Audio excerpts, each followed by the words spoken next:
আধুনিক বাংলা গানের জীবনমুখী ধারার এক অগ্রগণ্য শিল্পী নচিকেতা চক্রবর্তী।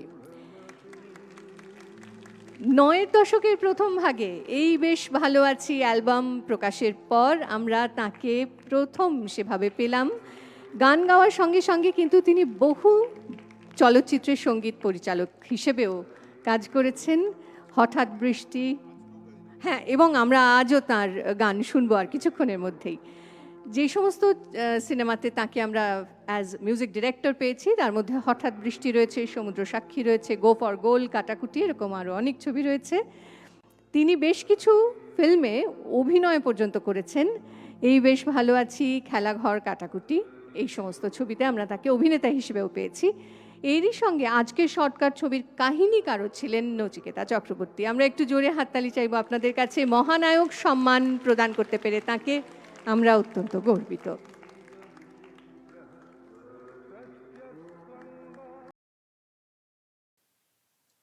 নচিকেতাকে মহানায়ক সম্মান, মহানায়ক সম্মান, মহানায়ক সম্মানের তো একটা আলাদা অর্থ হয়।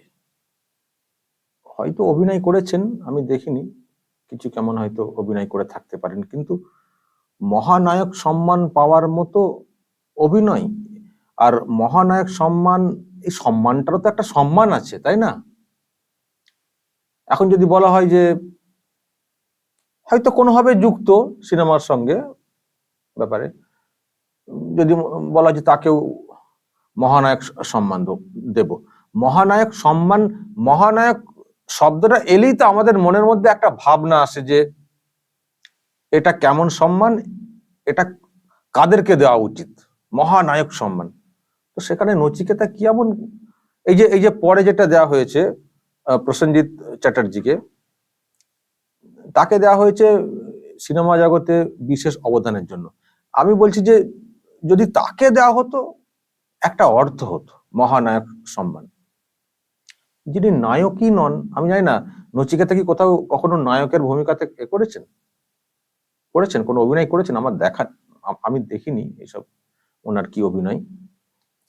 কিন্তু প্রশ্ন হচ্ছে যে,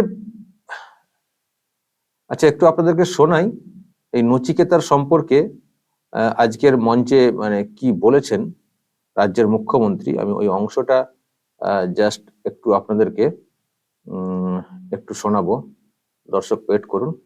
আমি সবসময় বলি নাচি নাচি, নচির গানের ছন্দে নাচে, তালে নাচে, এবং গানের সাথে প্রাণের এত সুরধারা যা প্লাবনের মতো শ্রাবণের ধারার মাঝে জড়িয়ে পড়ার মতো।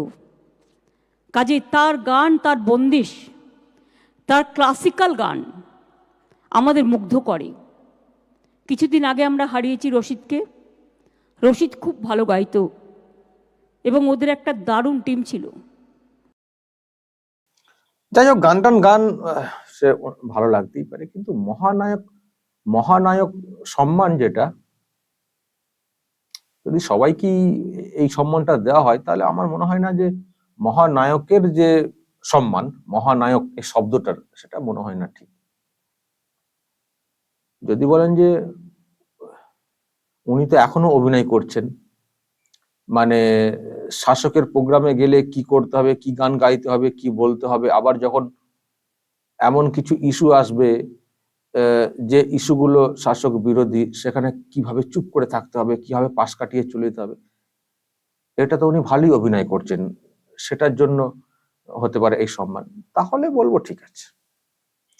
বর্তমান ইস্যুকে মাথায় রেখে নচিকেতা যেভাবে সব মানে যে কৌশল অবলম্বন করেন চলার ক্ষেত্রে, কিভাবে বললে দিদির হয়ে কেমন গানটা গাইলে দিদি প্রশংসা করবেন, দিদির সুবিধা হবে, আর কোন বিষয়ে গানের গলা বন্ধ রাখলে বা অন্যভাবে গাইতে পারলে, ডাইভার্ট করে দিতে পারলে, রাজ্যের কিছু ঘটনা ঘটলে সেটাকে এড়িয়ে মণিপুর নিয়ে যদি দু চারটে কথা বলে দিই তাহলে দিদির সুবিধা হবে, আমারও সুবিধা হবে।